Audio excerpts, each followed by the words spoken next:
Hello everyone, welcome back once again to the WORLDOFENGLISHEXAMS.com. In this video, we are going to learn about one more important essay question type, that is, to what extent do you agree or disagree? So this is one of the 9 question types on the IELTS writing module. Broadly, there are 8 categories, but one of the essay type can also be given in another form. So we are going to have a detailed video about this question type today, that is, to what extent do you agree or disagree? So in this essay, you will be given a statement and you need to show the extent of your agreement. That means whether you are completely agreeing or whether you are completely disagreeing or whether you are partially agreeing or disagreeing. So you need to learn how to write this essay clearly, because most of the essay questions are under this question type. So the better you understand this type of question, the better it is for you. Not that this is the only essay type, but each and every question on the essays is very important. So let's learn a proper structure of how to write an introduction in this video. In the next video, I am going to talk about how to frame the body paragraphs and the conclusion for this essay type. So without any further delay, let's start today's video by understanding the various types of essays. So as I was mentioning earlier, so these are the various types of essays. Do you agree or disagree? To what extent do you agree or disagree? Guys, have you noticed that there is a small difference between the earlier question type and this one? The first question type reads as, do you agree or disagree? So we have to make a choice whether we are agreeing or disagreeing with a given statement. But here it is not like that. To what extent do you agree? We should also justify that that we are completely agreeing and these are the reasons, or we are completely disagreeing and these are the reasons, or let's say we have both the points for agreement and disagreement. We also should justify and explain why we are taking up certain opinion. So that is the difference between the first and the second essay types. Then we have the rest of the essay types, that is problems and solutions, causes and effects, discuss both views and give your opinion, advantages and disadvantages, do the advantages outweigh the disadvantages, and double question. So you can find the detailed videos about all these essays and many more question types on the IELTS test on our YouTube channel World of English Exams, as well as on our website, that is www.worldofenglishexams.com. So don't forget to check them out. So let's understand what is the broad and basic structure of an essay.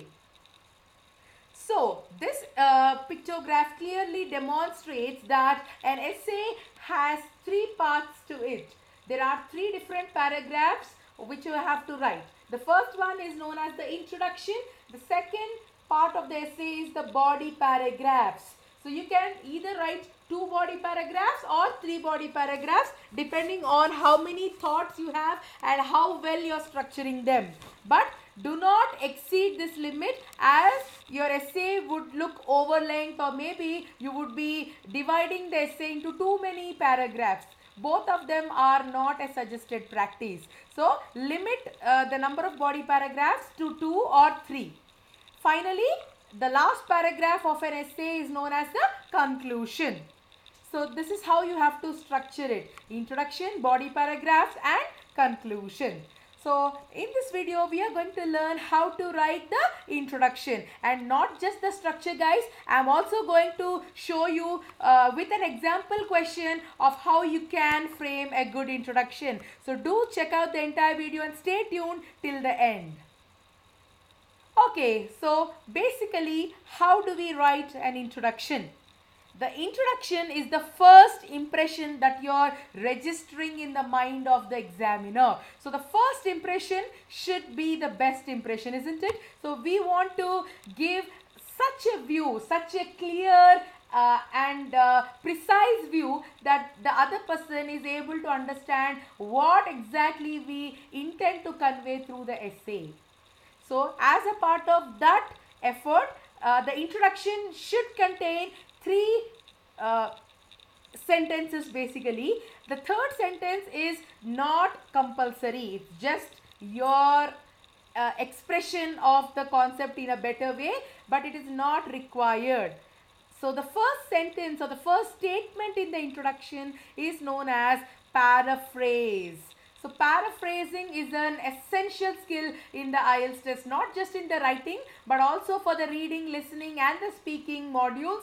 You need to paraphrase the question, paraphrase the given statement, rewrite the given question prompt in your own words. So that is nothing but paraphrasing. So avoid repeating the words from the question.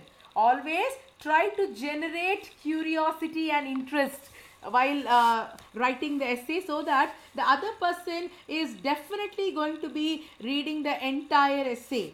Obviously, the start for the introduction should be the paraphrase, and if at all you are studying IELTS for the first time, or maybe you're not sure of what exactly is paraphrasing, not to worry guys, I have already made a video on how to paraphrase. So if you want to understand the various ways of paraphrasing, please check the video link that is given in the description box below, and that will lead you to the video about the different methods of paraphrasing. So you can practice all those methods and maybe try different variations depending on the question that you get.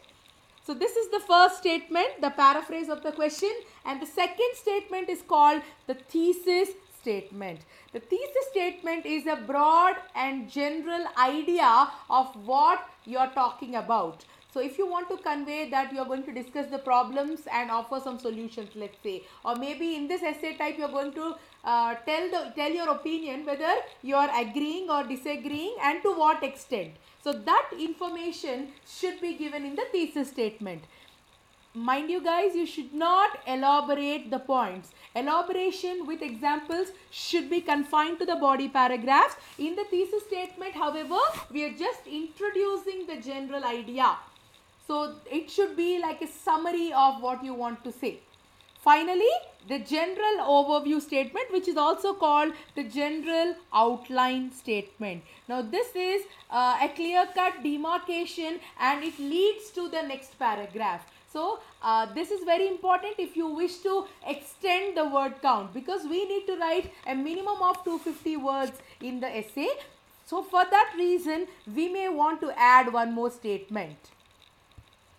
Okay, so before even starting to write, you need to follow a 5-step process so that your essay is more clear and you don't waste any time in rewriting any point. So what is that powerful strategy? Okay, so the name itself is called POWER, P-O-W-E-R. This is a 5-step approach. Now, what are these 5 steps? The first one, P, stands for plan. You need to plan what to write and what to avoid in the essay. Then the second step is organizing. So you need to make a good body paragraph, a good introduction and a good conclusion, isn't it? So for that, whatever ideas you have, you brainstorm and you mind map and you put it on a paper. You can write it on the question paper if you wish to, but sequentially organize them. That is the second step. Now the third step is to actually start writing. So planning, organizing, writing. Then once you have written, you have to evaluate. That is, you have to self-correct if there are any grammatical errors or spelling mistakes, or if you have missed any punctuations or such other details. You need to evaluate and you need to review. As a part of review, also count the number of words, because if the essays are underlined, then definitely you are going to receive a penalty. So we don't want that to happen with our essays. Hence, follow the POWER strategy. Now let's see what is that. Planning, organizing, writing, evaluating and reviewing. So now that we have a good idea of what an essay contains: introduction, body paragraph, conclusion. Now what does an introduction contain? Paraphrase, thesis, general overview. We have understood the structure, but how good it would be if you were shown how to actually identify this question type and frame an answer. So shall we go about doing it, guys? Okay, then I am ready. What are we waiting for? Now, this is how a sample question for to what extent do you agree or disagree looks like. Let's read the statement. Coins and paper money will soon be replaced by credit and bank cards. Eventually, we will have a cashless society which will be safer and more convenient for everybody, for everyone. To what extent do you agree or disagree? So the statement says that coins and paper money, that is real money, will soon be replaced by plastic money in the form of credit and bank cards. And they're also giving another statement that eventually the society, the system of banking would be totally cashless. And they're saying that it will be a more safer and more convenient option for everyone. So are we agreeing or disagreeing with this? So the follow-up statement says you should use your own ideas, knowledge and experience and support your argument with examples and relevant evidence. So you have to understand the question that whether we are supporting this statement completely, whether you are supporting the view that it is beneficial if bank cards, credit cards and debit cards take over the traditional system of using paper money. Do you support that completely, or maybe you are going to oppose it completely and say that no, paper money and coins are actually very important rather than replacing them with credit and bank cards? So, or you may also partially support. Guys, this is what makes this question type unique. So what are the three unique possible ways of writing this essay? So as we already mentioned, we can completely agree with the given statement, we can completely disagree or partially agree or disagree. In the third approach, we can talk about the positives of what would happen if this scenario takes place, that is bank cards and credit cards come into use completely and making the system cashless. What are the advantages of that?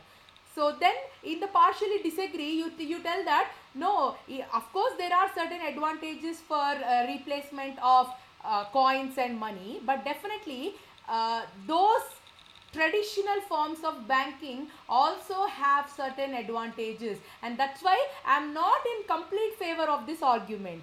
So this view is what we are going to support in this essay type. But remember guys, you can also have the option of completely agreeing or completely favoring, and you also have completely disagree or complete opposition. It all depends on how you structure it. Now, talking about structure, I want to show you how to write a good introduction for the same question with following the structure, that is introduction, starting with a paraphrase, then thesis, then general overview. So, let me take you through this sentence by sentence. So, do stay tuned. Okay, so this is how I would write the introduction. So follow my way of writing so that you get to know how you can write. But definitely do not copy the sentences guys. Try to develop your own and unique variation. So now the first sentence is paraphrase of the question prompt. So but you remember, you should not alter the meaning. The meaning should remain the same, but the choice of words can differ. It is often believed by some that plastic money in the form of credit and debit cards is going to supersede, that is take the place of, the traditional paper notes and metal coins in the not so distant future. So this is the same thing which is given in the question, isn't it? So they feel that such a change will ensure a higher level of safety and is more convenient for everybody. So this is how you can paraphrase. And as I already told you, if you want to learn how to paraphrase, do check the video about that, which I am going to give the link in the description box below. So once you have paraphrased it, you need to convey what your opinion is. That is called as the thesis statement. So how do we write the thesis statement? In my opinion, I partially agree with the given statement and feel that although having bank cards is worthwhile, the importance of coins and notes cannot be overlooked. So what is the opinion I am conveying?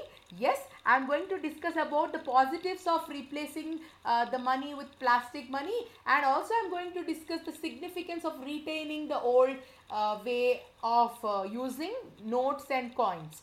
So that is what is called partial agreement.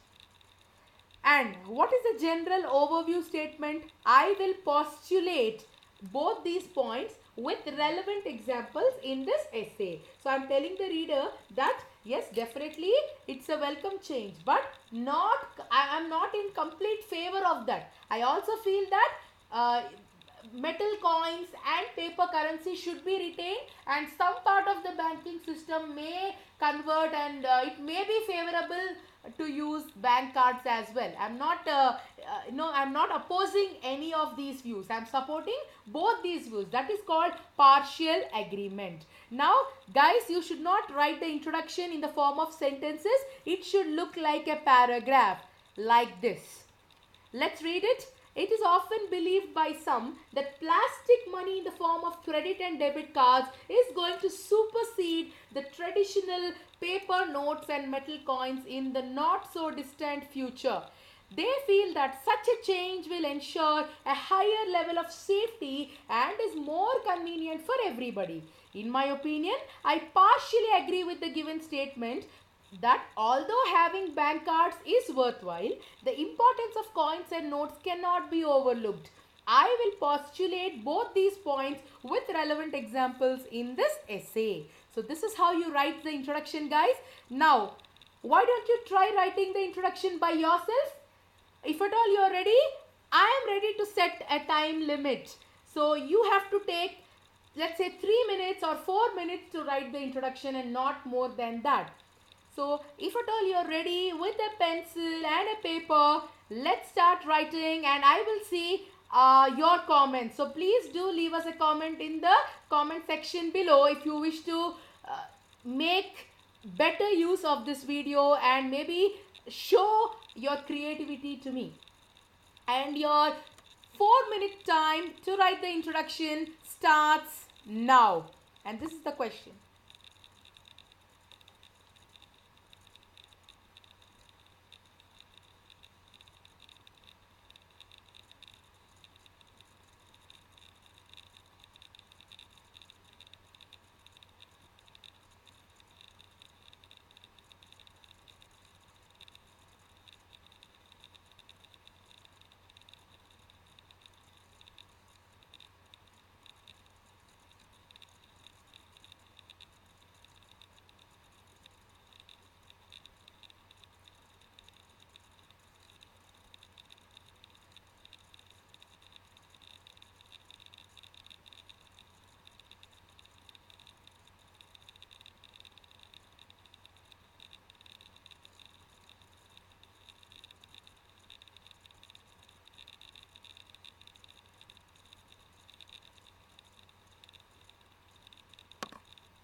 Three minutes more.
Okay, 2 minutes to go.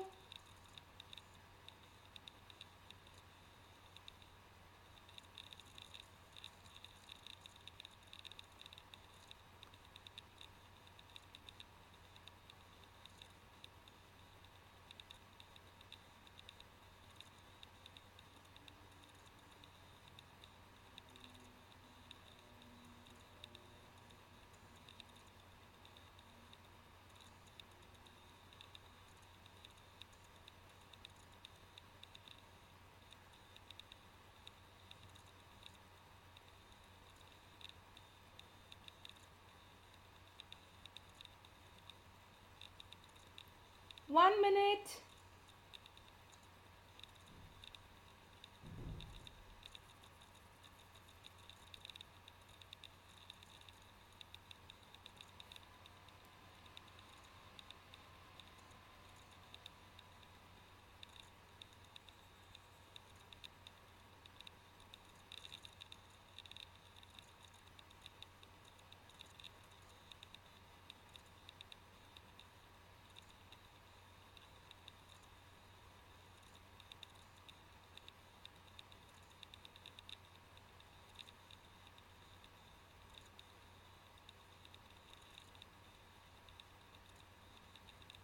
Thirty seconds to go.